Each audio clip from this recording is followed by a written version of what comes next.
All these wonders Moses and Aaron worked in the presence of Pharaoh. But Yahweh made Pharaoh's heart stubborn, and he did not let the sons of Israel leave his country. Yahweh said to Moses and Aaron in the land of Egypt, "This month is to be the first of all the others for you, the first month of your year.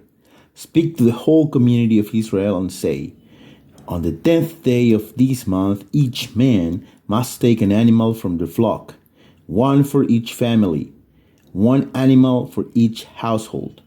If the household is too small to eat the animal, man must join with his neighbor, he nearest to his house, as the number of persons required.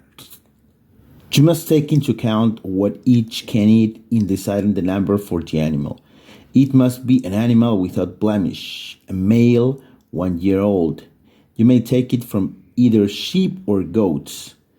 You must keep it till the 14th day of the month, when the whole assembly of the community of Israel shall slaughter it between the 2 evenings. Some of the blood must then be taken and put on the 2 doorposts and the lintel of the houses where it is eaten. That night the flesh is to be eaten, roasted over the fire. It must be eaten with unleavened bread and bitter herbs. Do not eat any of it raw or boiled, but roasted over the fire, head, feet, and entrails. You must not leave any over till the morning. Whatever is left till morning you are to burn. You shall eat it like this, with a girdle around your waist, sandals on your feet, a staff in your hand. You shall eat it hastily. It is a Passover in honor of Yahweh.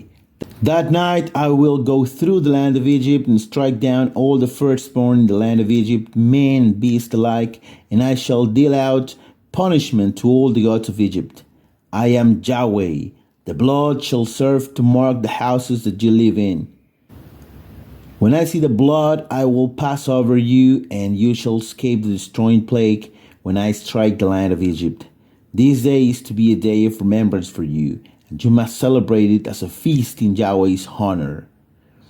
For all generations you are to declare it a day of festival forever." At that time Jesus took a walk one Sabbath day through the cornfields. His disciples were hungry and began to pick ears of corn and eat them. The Pharisees noticed it and said to him, "Look, your disciples are doing something that is forbidden on the Sabbath." But he said to them, "Have you not read what David did when he and his followers were hungry? How he went into the house of God and how they ate the loaves of offering, which neither he nor his followers were allowed to eat, but which were for the priests alone?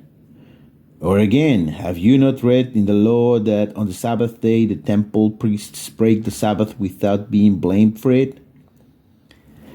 Now here, I tell you, is something greater than the temple.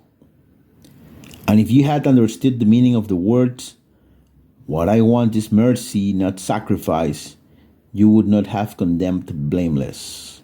For the Son of Man is master of the Sabbath."